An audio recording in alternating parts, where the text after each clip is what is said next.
देवशयनी एकादशी वर्ष की सबसे महत्वपूर्ण एकादशी में से एक है। आषाढ़ शुक्ल पक्ष की एकादशी को देवशयनी एकादशी कहते हैं।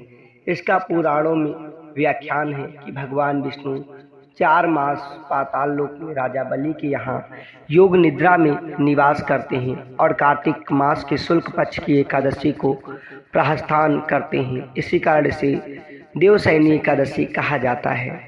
इसे महाशयनी एकादशी भी कहते हैं। इस बार 29 जून सुबह 3:18 से ये एकादशी शुरू होकर 30 जून 2023 को 2:42 पर दोपहर में खत्म होगी। एकादशी को सायनी एकादशी, महा एकादशी, प्रतिमा एकादशी, पद्म एकादशी और देवप्रदा एकादशी के साथ साथ आषाढ़ी एकादशी और टोली एकादशी, प्रबोधिनी एकादशी के नाम से जाना जाता है। आषाढ़ मास से कार्तिक मास तक के समय को चतुर्मास कहते हैं।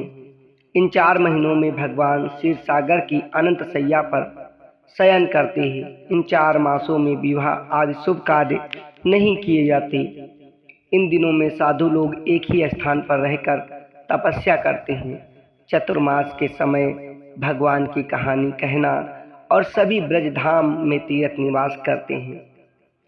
इन मास में का बहुत अधिक महत्व भी है।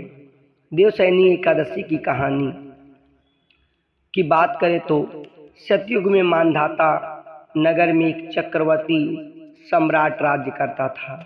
एक बार उसके राज्य में 3 वर्ष तक सूखा पड़ गया। प्रजा में हाहाकार मच गया। राजा के दरबार में सभी प्रजाजन पहुँचे और दुहाई लगाई। राजा ने ईश्वर से प्रार्थना की, कहीं मुझसे कोई गलत काम हो गया है तो माफ़ करो। अपने दुखों का हल ढूंढने के लिए राजा जंगल में अंगीरा ऋषि के आश्रम में पहुंचा। अंगीरा ऋषि ने राजा से आने का कारण पूछा। राजा ने करबद्ध होकर ऋषि से प्रार्थना की और कहा, हे ऋषिवर, मैंने सब प्रकार के धर्मों का पालन किया है, फिर भी मेरे राज्य में 3 वर्षों से अकाल पड़ा हुआ है। अब प्रजा के सब्र का बांध टूट चुका है। जिसके पास जो भी धन संपत्ति अनाज थी सब नष्ट हो चुकी है। उनका दुख मुझसे देखा नहीं जा रहा। कृपया इस विपत्ति के से छुटकारा दिलाकर बाहर निकालने का कोई उपाय बताएं। तब ऋषि ने कहा कि राजन, आषाढ़ माह की शुक्ल पक्ष की एकादशी का व्रत करके भगवान विष्णु को प्रसन्न करो। उनकी कृपा से वर्षा अवश्य होगी। राजा राजधानी लौट आए और आषाढ़ शुक्ल पक्ष की एकादशी का व्रत किया और विधि विधान से पूजा किया। उनके प्रभाव से 4 महीने बारिश हुई।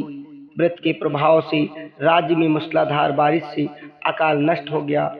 प्रजा सुखी पूर्वक फिर पहले की तरह निवास करने लगी। कहते हैं इस एकादशी को भगवान विष्णु की पूजा पाठ के साथ विनती करने से संपूर्ण कष्ट दूर होते हैं। भगवान विष्णु अकाल जैसी संपत्तियां और जीवन में पड़े अकाल को दूर करके सुखों की बारिश कराते हैं। ऐसी ही पौराणिक कहानियों के लिए चैनल को लाइक शेयर सब्सक्राइब अवश्य करें। जय हिंद।